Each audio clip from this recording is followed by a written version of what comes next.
భవన నిర్మాణ కార్మిక సంక్షేమ బోర్డుల్లో 1,03,000 మంది కార్మికులను నమోదు చేసి 55,594 మంది లబ్ధిదారులకి 276.78 కోట్ల రూపాయలు పంపిణీ చేశాం.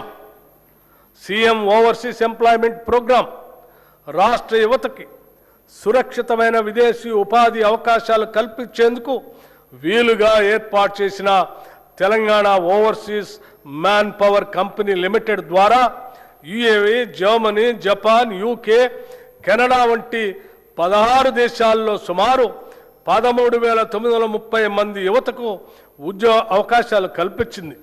ఈ కార్యక్రమాన్ని మరింత సమర్థవంతంగా నిర్వహించేందుకు వీలుగా సీఎం ఓవర్సీస్ ఎంప్లాయ్మెంట్ ప్రోగ్రాంని ప్రారంభిస్తున్నాం.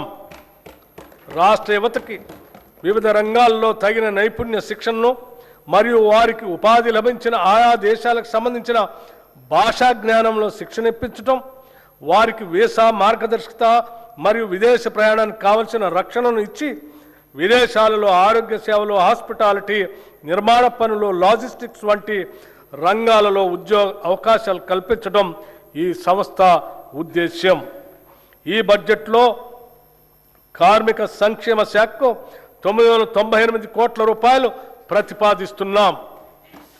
మహిళా శిశు సంక్షేమం ఒక దేశం యొక్క పురోగతి అక్కడ మహిళల స్థితి ద్వారా కొలవబడుతుంది అని మహాత్మా గాంధీ గారు చెప్పినట్టు 3 నుండి 6 సంవత్సరాల వయసు గల చిన్నారుల ఉజ్వల భవిష్యత్తు కోసం రాష్ట్ర వ్యాప్తంగా ఉన్న 35,781 అంగన్వాడీ కేంద్రాల ద్వారా ఆధారశిల పాఠ్యాంశాల ద్వారా సుమారు 4 లక్షల మంది చిన్నారులకి అత్యుత్తమ ప్రీ ప్రైమరీ విద్యను ఉచితంగా అందించడంతో పాటు 2 జతల యూనిఫామ్లు అందిస్తున్నాం.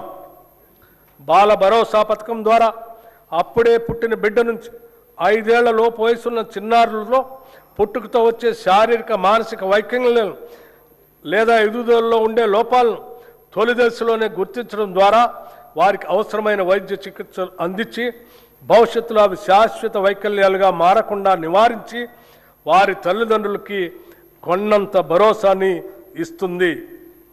దివ్యాంగుల మధ్య జరిగే వివాహాన్ని ప్రోత్సహిస్తూ తమ వైవాహిక జీవితాన్ని సంతోషంగా ప్రారంభించేందుకు వీలుగా 2 లక్షల నగదును మన ప్రభుత్వం కానుకగా అందిస్తుంది. స్టేట్ న్యూట్రిషన్ మిషన్ ద్వారా మన పట్టణాల్లోని పేదలకు అదనపు పౌష్టికాహారాన్ని అందించే లక్ష్యంతో ఈ ఏడాది కొత్తగా 274 మొబైల్ అంగన్వాడీ కేంద్రాలను ఏర్పాటు చేయబోతున్నాం. పాలనా పథకం ద్వారా పనిచేసే మహిళల పిల్లల కోసం రాష్ట్ర వ్యాప్తంగా 500 అంగన్వాడీ కమ్ క్రష్ సెంటర్లు ప్రారంభిస్తున్నాం. ఈ కేంద్రాల ద్వారా పిల్లలకు పౌష్టికాహారంతో పాటు డే కేర్ సేవలు అందించి వారిని జాగ్రత్తగా చూసుకోవటం జరుగుతుంది.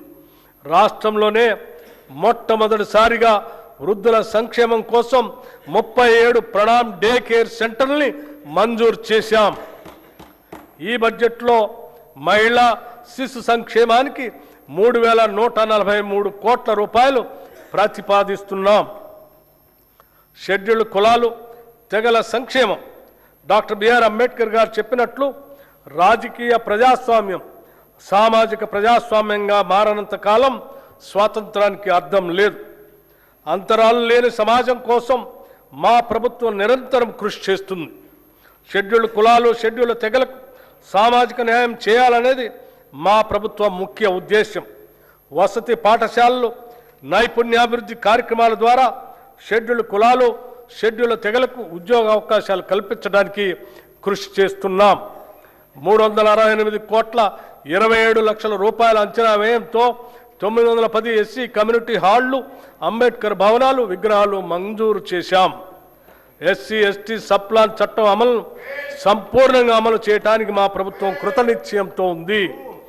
మా ప్రభుత్వం ఏర్పడిన నాటికి 2023-24 ఆర్థిక సంవత్సరం నాటికి సప్లాన్ చట్ట ప్రకారం ఖర్చు చేయాల్సిన నిధుల్లో ఎస్సీలకు చెందిన 13,617 కోట్లు, ఎస్టీలకు చెందిన 1,317 కోట్లు, మొత్తం 14,934 కోట్లు ఖర్చు కాకుండా ఉంది.